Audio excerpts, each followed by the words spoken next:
নমস্কার বন্ধুরা, আমি কৌশিক। সোনালি অ্যান্ড কৌশিকের সিম্পল লাইফস্টাইলে সবাইকে অনেক স্বাগত জানাচ্ছি। তো আপনারা সবাই কেমন আছেন? আশা করি ভালোই আছেন। আজ আবার একটা নতুন ব্লগ নিয়ে আপনাদের সামনে হাজির হয়েছি। আজ আমি আমার দুই ছেলে ও ওয়াইফকে নিয়ে বেরিয়ে পড়লাম আমার শহর বারাসাতেরই কিছু ঐতিহাসিক মন্দির দর্শনে। তো বন্ধুরা, আমার প্রথম ডেস্টিনেশন আজকে বারাসাতের কামাখ্যা মন্দির। তো চলুন কামাখ্যা মন্দিরের উদ্দেশ্যে।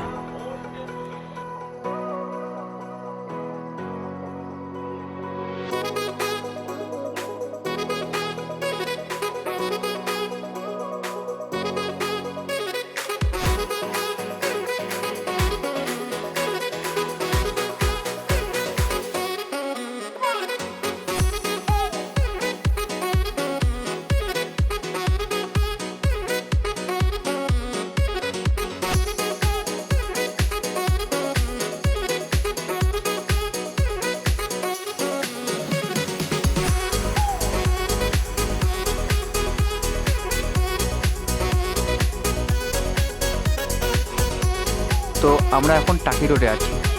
টাকি রোড থেকে বাঁ দিকে সরোজ পার্ক হয়ে সোজা আমরা কামাখ্যা মন্দিরের উদ্দেশ্যে যাচ্ছি।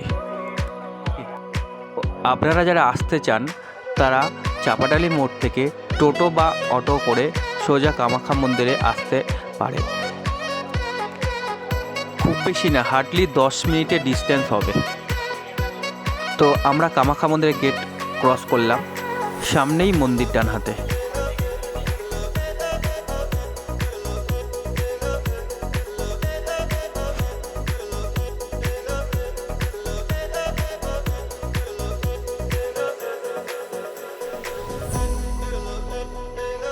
তো বন্ধুরা দেখতে পাচ্ছেন, এই হচ্ছে কামাখ্যা মায়ের মন্দির। তো লোকমুখে কথিত আছে কামাখ্যা মা পাশের পুষ্করণী থেকেই উঠেছিল। প্রতি বছর 2রা বৈশাখ বড় করে মায়ের পুজো হয় এবং 10 দিন ব্যাপী মেলা চলে। তো লোকমুখে কথিত আছে যে মা খুবই জাগ্রত।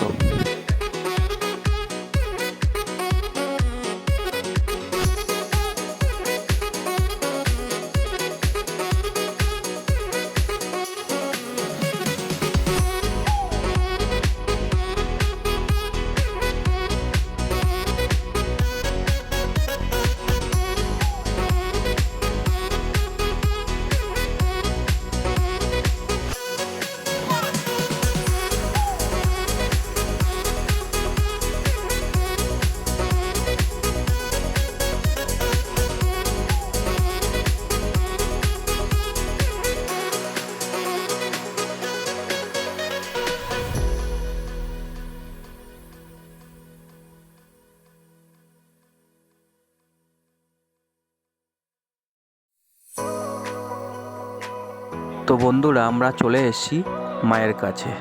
আমার বড় ছেলে তো মাকে ষষ্ঠাঙ্গে প্রণাম করছে।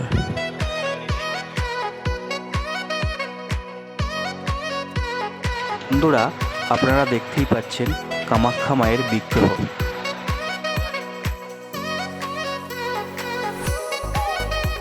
তো এটা হচ্ছে মায়ের ভোগের ঘর, এখানেই মায়ের জন্যে ভোগ রান্না হয়। তো বন্ধুরা, এই ছিল আমার ফার্স্ট ডেস্টিনেশন। তো আপনারা যারা আসতে চান চলে আসতে পারেন, সারাদিনই মন্দির খোলা থাকে।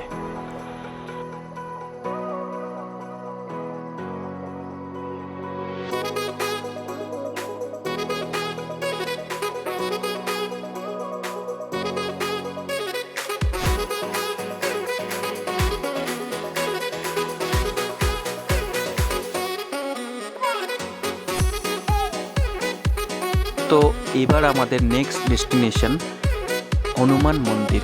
তো এখন আমরা আছি বাদু রোডে। তো আপনারা যারা আসতে চান তারা মধ্যমগ্রাম চৌমাথা থেকে বাদু রোডে বাস বা অটো করে ইটখোলা স্টপেজে নেমে কিছু দূর হেঁটে গেলেই বাঁ দিকে হনুমান মন্দির চোখে পড়বে।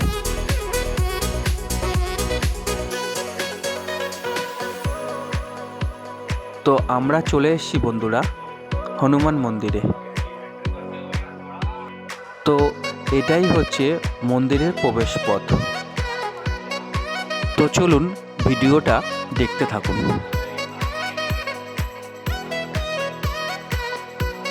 তো বলে রেখে দিই বন্ধুরা, সব জায়গাতেই আমার বড় ছেলেই প্রথমেই এন্ট্রি করে। ওই দেখুন বন্ধুরা, এক দৌড় দিয়ে চলে গেছে ভিতরে।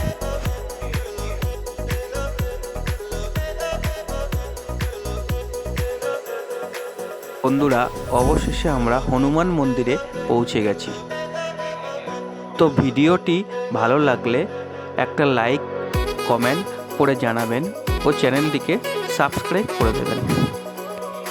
তো দেখতে থাকুন ভিডিওটি। আমরা মন্দিরের ভিতরে প্রবেশ করছি।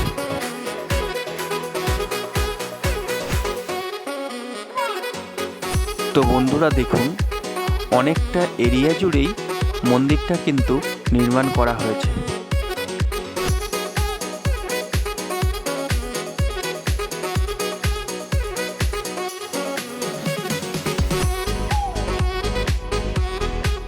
তো চারিদিকের পরিবেশটি খুবই সুন্দর ও মনোরম।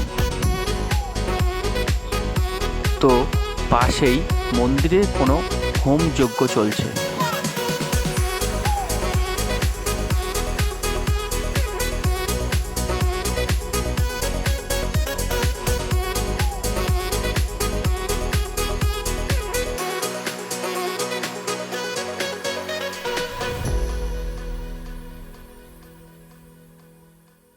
তো চলুন বন্ধুরা, এবার মন্দিরের ভিতরে প্রবেশ করা যাক।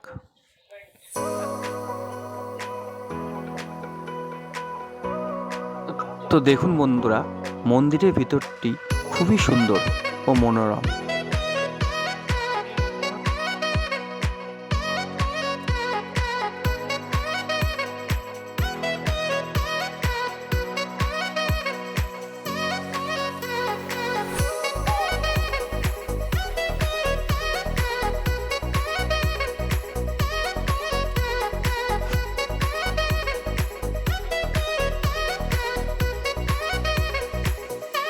তো মন্দিরে প্রবেশ করেই আপনারা দেখতে পাবেন রাম, সীতা ও বজরংবলীর বিগ্রহ।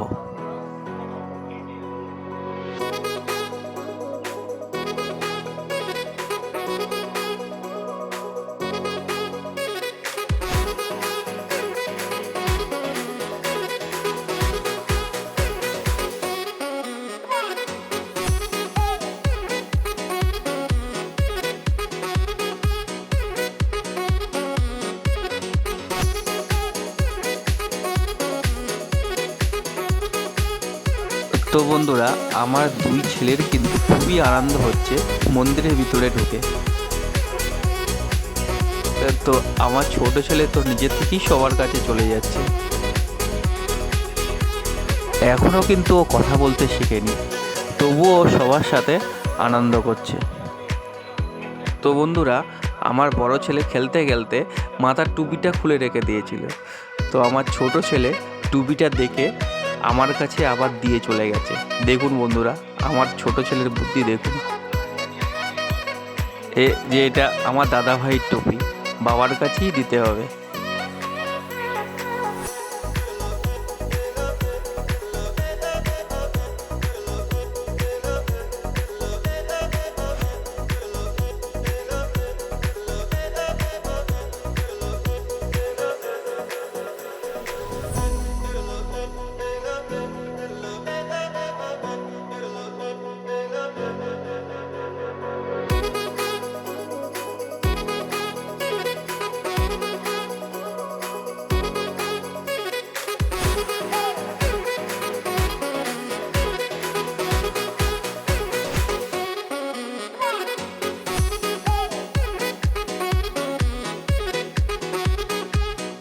তো বন্ধুরা, আমার ছোট ছেলের বুদ্ধি দেখুন, সেই টুপিটা কিন্তু আমার কাছেই এনে দিল।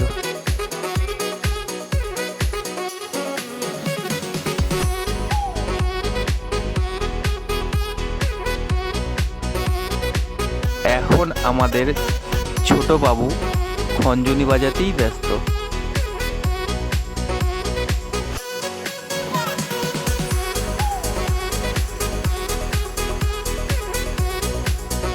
তো আমার ছোট গপু ঘন্টা বাজাচ্ছে। ওই না থেকে আমার বড় ছেলে দৌড়ে এসে বলছে আমিও ঘন্টা বাজাবো।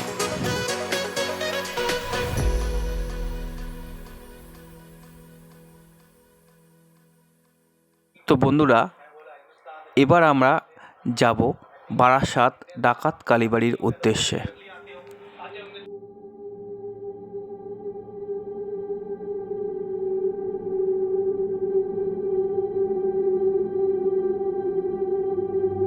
তো বন্ধুরা, আমরা সামনে এগিয়ে যাচ্ছি ডাকাত কালীবাড়ির উদ্দেশ্যে।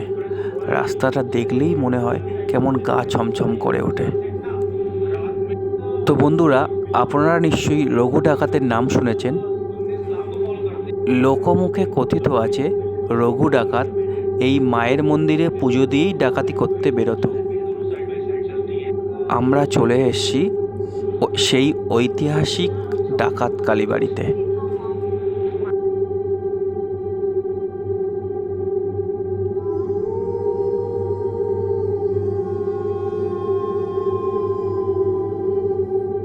মন্দিরটা দেখলেই মনে হচ্ছে সেই রঘু ডাকাতের আমলে চলে এসেছি।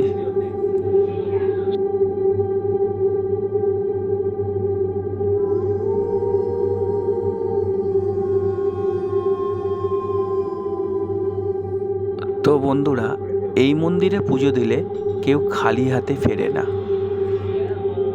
তো মনস্কামনা পূরণের জন্যে অনেক ভক্তরা এখানে ঢিলা বেঁধে যায়, আর মা কাউকেই খালি হাতে ফেরায় না।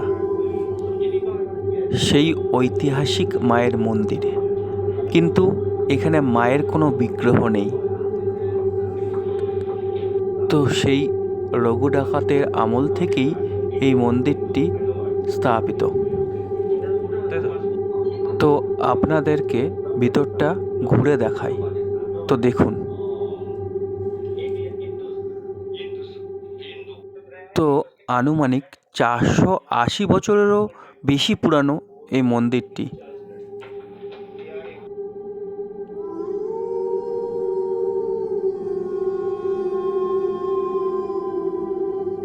তো বন্ধুরা, ভিডিওটি ভালো লাগলে লাইক, কমেন্ট, শেয়ার করবেন ও চ্যানেলটিকে সাবস্ক্রাইব করে দেবেন।